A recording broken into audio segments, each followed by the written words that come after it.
তোমাদেরও কি জারণ বিজারণ টপিকটা নিয়ে অনেক সমস্যা হয়? কে জারক, কে বিজারক, কার জারণ হচ্ছে, কার বিজারণ হচ্ছে, কে বা জারিত হচ্ছে, কে বা বিজারিত হচ্ছে? টপিকটা কিন্তু অনেক ছোট, বাট কনফিউশনটা অনেক বড়। তো চলো আজকে আমরা কিছু শর্ট ট্রিক্সের মাধ্যমে এই কনফিউশনটা একদম ক্লিয়ার করে ফেলি। চলো আমরা শুরু করি।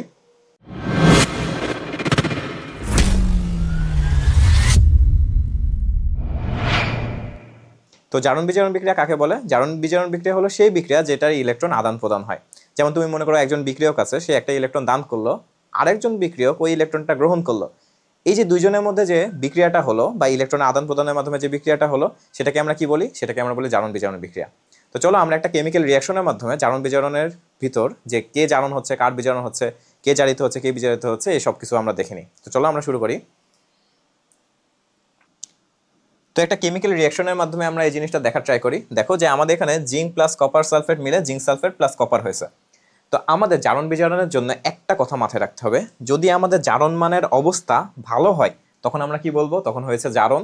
আর যদি অবস্থা যদি খারাপ হয় তখন আমরা কি বলবো? ওইখানে বিজারণ। জাস্ট এই কথাটা একটু মাথায় রাখো, তাহলেই হবে। দেখো যে এখানে আমাদের জিঙ্কের জারণ মান কত। দেখো জিঙ্ক কিন্তু এখানে মুক্ত মৌল আকারে আছে। জিঙ্ক যদি মুক্ত মৌল আকারে থাকে বা জিঙ্ক বাদে অন্য কোনো মৌল না থাকে, তখন আমরা বলবো এর জারণ মান 0।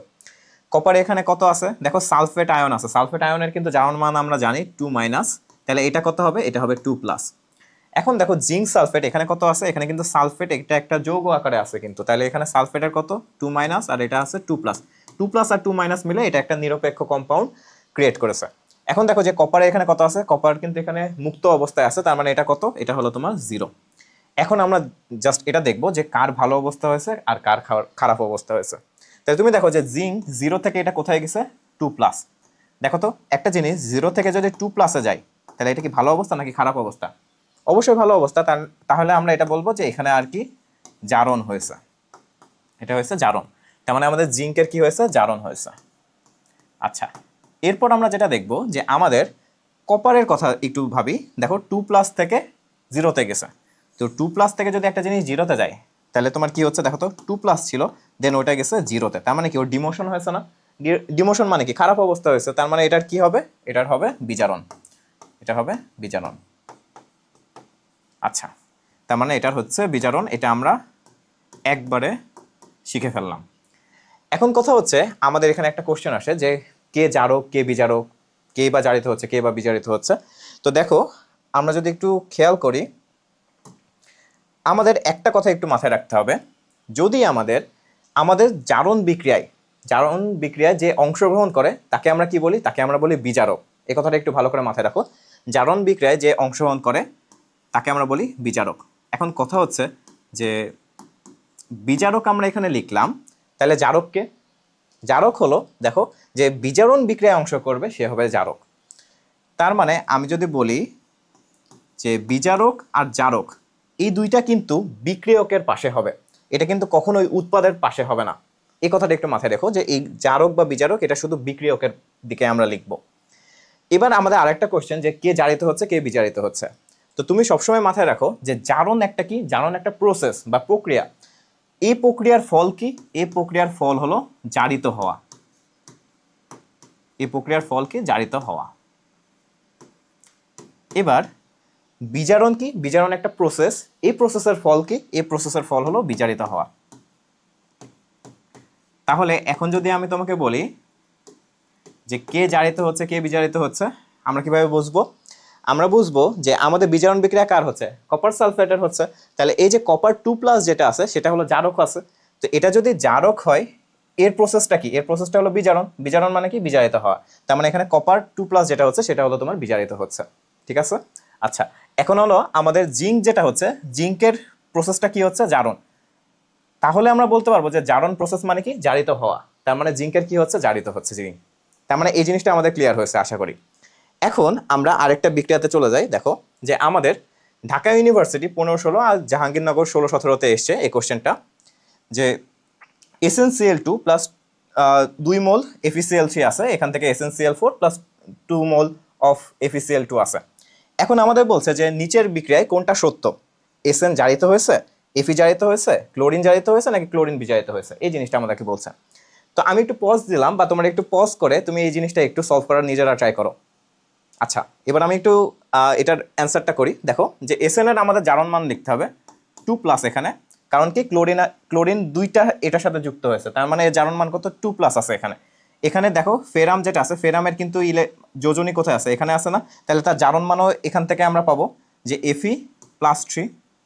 এবার দেখো যে SnCl4 এখানে কত আছে, এখানে আছে 4+, আর এখানে কত আছে Fe আছে কিন্তু এখানে 2+। এখন দেখো এখানে একটা কথা আছে যে আগের স্লাইডে যদি আমরা একটু যাই, যে আমাদের এখানে সালফেট আয়নটা কিন্তু দেখেছো যে 2- থেকে 2- আছে। সালফেট আয়নের কিন্তু কোনো পরিবর্তন হয়নি, ও কিন্তু দর্শক আকারে আছে। তাহলে আমরা কিন্তু এখানে সালফেট আয়নটাকে কি বলতে পারবো, এটাকে বলতে পারবো দর্শক আয়ন। তার মানে এটা আসলে দর্শকের মতো খেলা দেখেছে, বাট এখানে খেলায় অংশগ্রহণ করেনি। এখন আমরা যদি দেখি যে Sn2+ থেকে এটা কোথায় গেছে, Sn4+ গেছে। তার মানে কি ভালো অবস্থা নাকি খারাপ অবস্থা বলো তো? অবশ্যই ভালো অবস্থা, 2+ থেকে একজন 4+ গেছে, তাহলে এটার কি হয়েছে, এটা হয়েছে জারণ। আর Fe+3টা এটা থেকে কোথায় গেছে, +3 থেকে গেছে +2-তে, তার মানে কি এর ডিমোশন হয়েছে না, তাহলে এর কি খারাপ অবস্থা হয়েছে। তাহলে এখান থেকে আমরা বলবো যে এটার আর কি বিজারণ হয়েছে। এখন দেখো যে আমাদের পুরা বিক্রিয়াতে ক্লোরিন যেটা আছে, ক্লোরিন কিন্তু -1 আকারে আছে, -1 -1 -1, সবগুলা কিন্তু -1। আমরা যখন জারণ বিজারণ বিক্রিয়া লিখি, অনেকে মনে করে যে এখানে -1 গুণ 2 দেবো, বাট এটা আসলে নিরপেক্ষ মৌল বা নিরপেক্ষ কম্পাউন্ডের জন্য আমরা এটা ইউজ করি। বাট আমাদের জারণ মান যেটা আমরা বলি, জারণ মানটা শুধুমাত্র ইন্ডিভিজুয়াল মৌলের জন্যই হয়, ইন্ডিভিজুয়াল অ্যাটমের জন্যই আমরা শুধু জারণ মান বের করি। তাহলে এখানে ইন্ডিভিজুয়াল অ্যাটমকে ক্লোরিন, তাহলে ওইটার আর কি কত আছে, -1, এটারও কত -1, এটারও -1, এটারও -1। দেখো ক্লোরিনের পুরা জায়গায় ক্লোরিনের কিন্তু কোনো চেঞ্জ হয়নি, তাহলে আমরা এটাকে কি বলবো, যে ক্লোরিন যেটা আছে, ক্লোরিনটা আমাদের দর্শক আয়ন, দর্শক আয়ন।